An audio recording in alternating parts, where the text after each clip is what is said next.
Man, what's up, everybody? Welcome back to another episode of EOS 1090 Jake, man. I'm rocking with y'all like y'all rocking with me. Big shout out to my brother Bimba. He just popped off with the workout videos. He's gonna be posting prison style workouts. So it's gonna be the push-ups, the pull-ups, the burpees, the sit-ups, the squats, everything prison related. No gym, no weights. None of that, unless it's homemade weights. But y'all definitely go check bro out. This video right here, this is gonna be about going psych.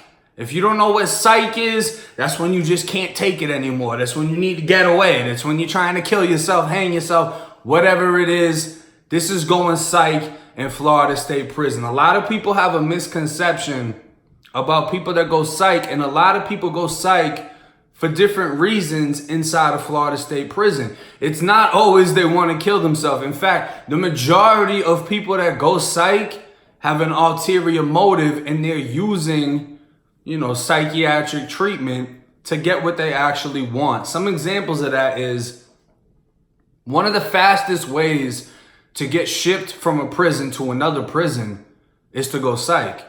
You know what I mean? Especially if you're at a prison that doesn't offer psych medication, you're gonna be housed at a psychiatric prison that offers the medication that you need.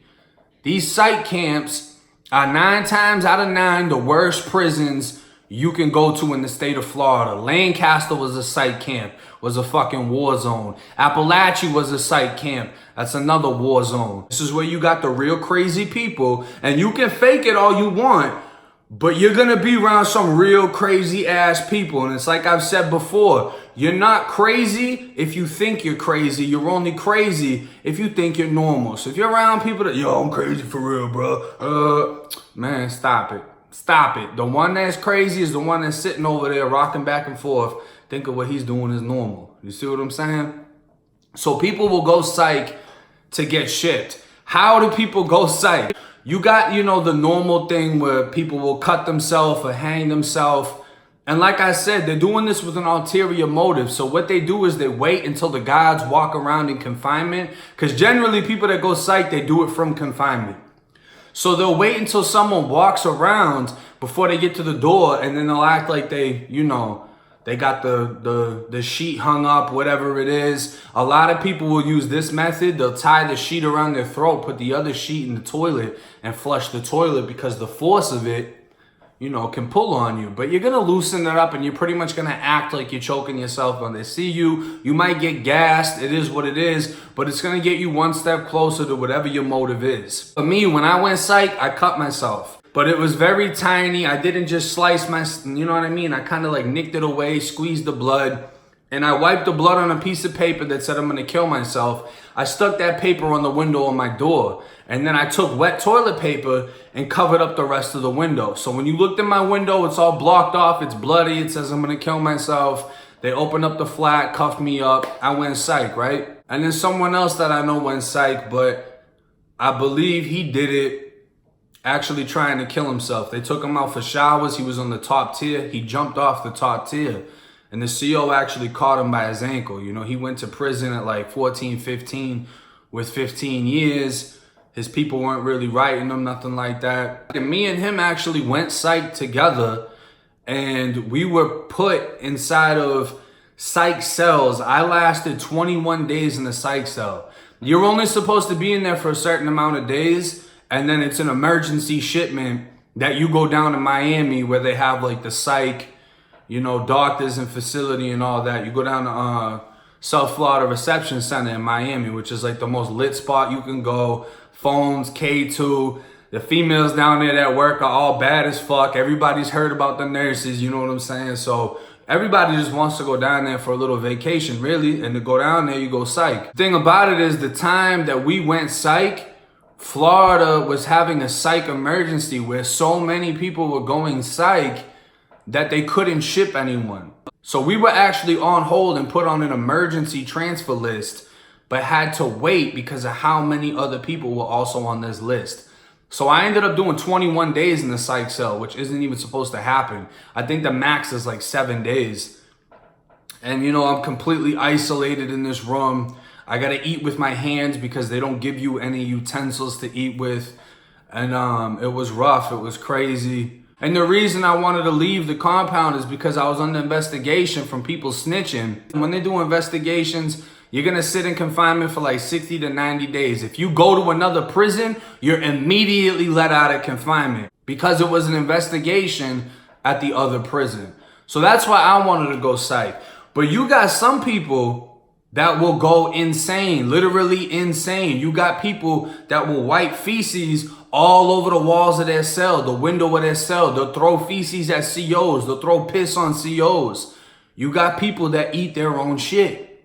One trick though is, if you're serious about going psych, you'll wipe shit all over the walls and you'll save your brownie. And then when the COs come by, you eat your brownie and they think you're eating shit and you go psych. It's something that people want to do to just get up out of there. And sometimes you're doing so much confinement time, you just can't take it. You got to pop something off. You got to do something just to get out of the cell that you're in. Another reason people go psych, especially in confinement, is because they don't want to snitch. I told y'all this story on Lockdown 23-1. My first bunkie at something CI, I cut him with a razor. What did he do when he was bleeding out? He told the COs that he did it.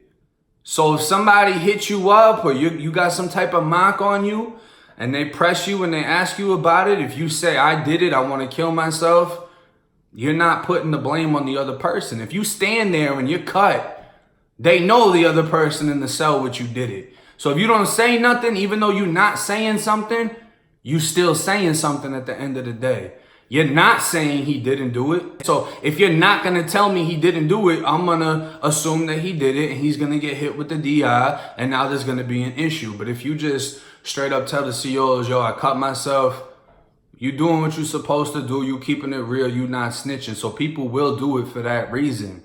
Sometimes when you're just trapped in a cell and you can't get out, you need a break. You need to get out. You need to speak with somebody and tell them what you're going through. You need to just have that break, that mental break. And for a lot of men inside of Florida State Prison, the only way you find that peace, that break, just alleviating everything that's mentally going on inside of you, you do that by speaking with the female. By speaking with the nurse, by speaking with the therapist. That's the main reason a lot of men go psych, is just to have a conversation with the female, because there's something about a woman's energy that can change a man's mentality. There's something about that femininity that I don't know how to describe it. Some of these women will just give you a mother or an aunt type vibe. It's not anything sexual. It's almost out of love. It's almost feeling care and compassion and just knowing that this person, out of all the evil that's surrounding me, this person is still compassionate and loving and genuine. It can change your whole mood, especially when you go back in that cell. It can calm you down. It makes you feel something that you're not going to feel being surrounded by men, being surrounded by masculinity, dominance, violence, and pure evil. Evil from the COs, evil from the inmates. It's a mental break when you get to talk to somebody like that. And that's honestly the reason a lot of people will go psych in confinement, just to have that 5-minute conversation, which can calm them down. People will go psych because they just got a letter saying someone died, someone cheated on them, whatever it is. And it's dangerous being in a room with somebody like that, because you don't know if they're going to take out that aggression on you. You don't know if they're going to pop off on you because they don't even like you and they're stuck in a room with you for the next 4 or 5 months. So they go crazy and make a move. You do have real mental health issues within these prisons. And I'm not going to lie, the amount of people that go psych for the wrong reasons, it takes away from the people that go psych for real reasons, the people that actually need emergency help. So you might have a guy that wipes shit all over the walls and then does the fake thing with the brownie, and he gets taken more serious than the kid that cut his wrist. You know what I mean? Because this guy did some crazy thing and he had to get gassed and they had to clean the cell. This kid just cut his wrist. They didn't take him serious. So what happened? He got put in the psych cell, the guy covered in shit. And the kid that was actually suicidal got left in the room and dies 2 days later because they didn't take him serious enough. I had a bunkie one time at something CI, a little white dude in my room or whatever. And I mean, he was a jizzle. He had broke it off the second he hit the compound. We're in the room together. We kind of caught a vibe. It was getting old, but he was talking about he wanted to get shipped. I told him to go Psych. So what did he do? He took a staple and straightened it out, sharpened it up, and started cutting his, his forearm with it. It's so common in Florida to see people from their elbow to their wrist completely covered in scars from cutting themselves. It's always overlooked. It's never taken serious because of how many people are doing it. You know what I mean? And this kid, he started going to town on his forearm, cutting himself up. When the CO came around, he showed the CO, he said, I want to kill myself. The CO told him to get on his fucking bump before he sprayed him. He ain't taking that shit serious. So I told the kid, I was like, bro, if you're going to do it, you got to go hard. He was like, how many times you think I got to do it? I'm like, you got to really rip it. And he looked up at the wall. He held his breath. And this kid just cut himself so many goddamn times. And he's squeezing his arm. The blood's coming out. He starts banging on the cell door. They come through. They pop the flap. They take him out. They take him down to talk to the nurse. This kid got put right back in the cell with me. They didn't take him serious. You know what I mean? The nurse apparently thought he didn't go hard enough. He got put back in the cell. What'd he do? He did it again. So at this point now, he's got probably over 200 cuts on his arm. He's leaking out. And he starts kicking down the door. The COs come back. They gash the shit out of him. When they had took him out, I'm sitting on top of my bunk at the time. I'm not even cuffed up. They sprayed him, popped the door, came in and grabbed him. When they put him up against the door outside of the cell, they slammed his face off of it. So he had this big lump on his forehead. They took him down and they actually let him go Psych after that. They put him in a Psych cell and everything like that. But it's just like they don't take you serious to the point that you really have to do something to be taken serious. There was a kid at Lancaster who got the CO's attention while he was in confinement. He took a razor and literally swallowed the thing. He swallowed the razor, like in front of the CO's face, swallowed the razor. They called an emergency traffic. He got taken up out of there immediately. This kid swallowed a razor blade. Just didn't care about life anymore. Like he was like, fuck it, I'm straight. You know what I mean? You got so many cases of people that just have such severe mental issues. And a lot of the times they're so scared to go Psych because of the repercussions from the guards. You can get beat up by the guards before they even take you to medical. So a lot of these kids that need this help, that want to reach out, that want to tell somebody, I feel like killing myself, they don't do it because they fear the repercussions from the guards. They fear getting beat down. They fear all of that because the violence that the guards inflict on you, the guards are going to say that you did all that to yourself.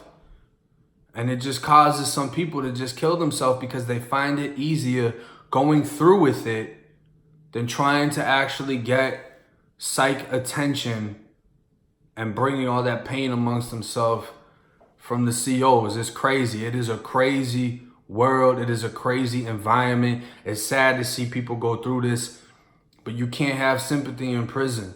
Somebody kills themselves, it is what it is. You almost look at it like they're weak. They couldn't take it anymore. You can't focus on death. You can't focus on the reality of it. A life was lost because these COs, they put too much fear inside of people because these COs will beat you and kill you. You're more likely to die from a CO than an inmate in Florida State Prison. Find anybody that's done time in Florida that tells you something different. You're more likely to die at the hands of the COs than at the hands of the inmates. And guaranteed they're getting away with it. It's 1090 Jake, man. I'm rocking with y'all. Y'all rocking with me. Till next time.